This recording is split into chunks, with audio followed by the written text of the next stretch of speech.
Hi, welcome to the video. I'm John, and this is part 7 and the final video in the Stop Sign guitar build. This has been a long time coming. I've spent over a year and a half on this guitar, and hopefully this video will show not only how unique this guitar is, but why it took me over a year and a half to build. I'm going to go through a lot of parts I haven't talked about before in other videos, especially the ones I had to modify or fabricate myself to fit this guitar. And then the most important thing is we're going to hear what it sounds like. The stop sign was the starting point for this guitar. Originally my plan was to screw the sign to the front of a guitar body, but I wanted to make good use of all that steel. That's when I decided to go ahead with a full-blown guitar project. I based my design on a semi-hollow body guitar as if it were made in the 40s or 50s. Before I could start, I had to build a large wooden fixture to help bend the sign into an arched guitar top. That was not just for aesthetics, but for strength, since the steel sign has to support the tension of the strings.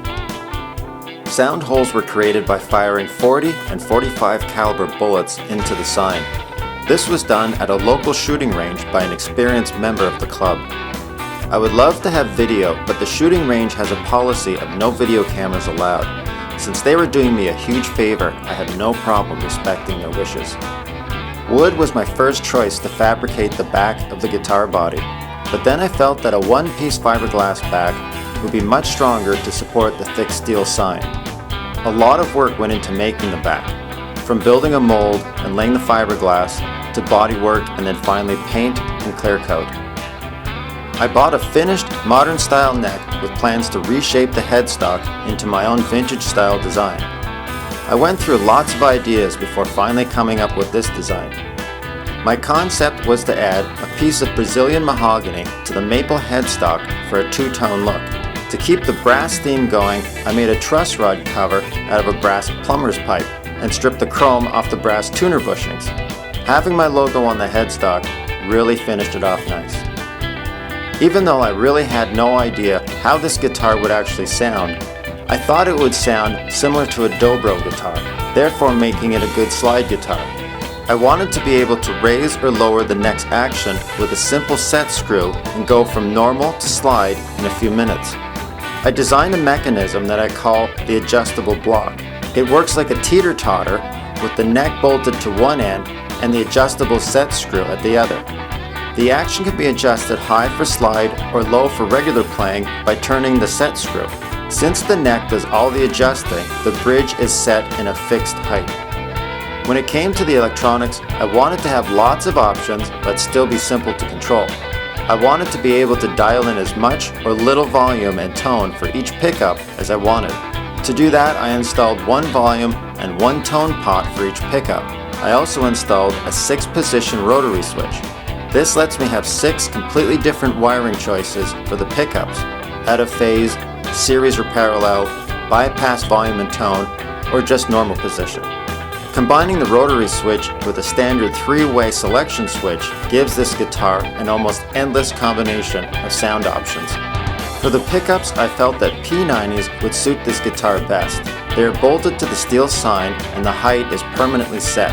The covers had to be modified by building up the bottom with small strips of plastic. Then I used epoxy to mold the covers to the exact contour of the custom arch top for a perfect fit. Even when it came to something as simple as an input, I wanted something a little different. I like the look of the Telecaster input, but it's not designed to be mounted on a thin surface. To solve that problem, I heated a piece of ABS plastic and shaped it into a back support for the input. These are the kinds of things that add a lot of time to a project. Shielding this guitar was another small challenge where I had to be innovative and come up with my own idea.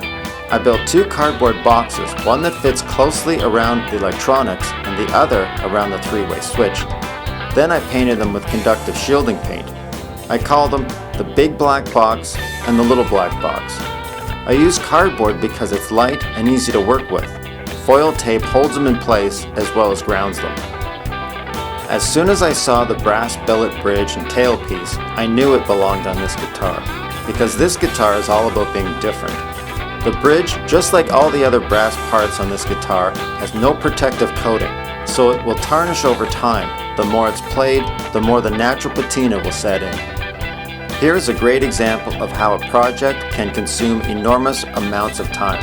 This is just a simple backplate for the rotary switch, but it took weeks to design and make. I started by spending a lot of time online researching old radio dials, clocks, and car gauges from the 40s and 50s for font and color ideas.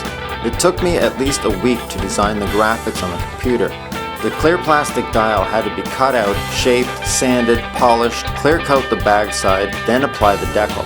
This was just one of many small parts on this guitar, and most of them required many hours of work. Now I know this guitar is a little strange, it's a little weird, and way out of the ordinary, but that's kind of the whole point. I wanted to do things that I've never done before, and I'm pretty sure I've done things that have never been done on any other guitar before. But the most important thing is, how does it end up sounding? Well, if you actually go back and listen to the track underneath my narration, you'll hear the leads from this guitar, and the rhythm tracks are from my hockey stick guitar. It's a song I did way back, but I replaced the lead tracks with this guitar. If you want to hear it without me blabbering all over it, I'm going to put a link up here and it'll take you to another video. Leave comments, tell me what you think, and I'll describe more about what sounds I'm using, what pickup, what setting. But anyways, thanks for watching the whole build. Check out some of my other videos and follow me on Facebook, Johnny B Guitars.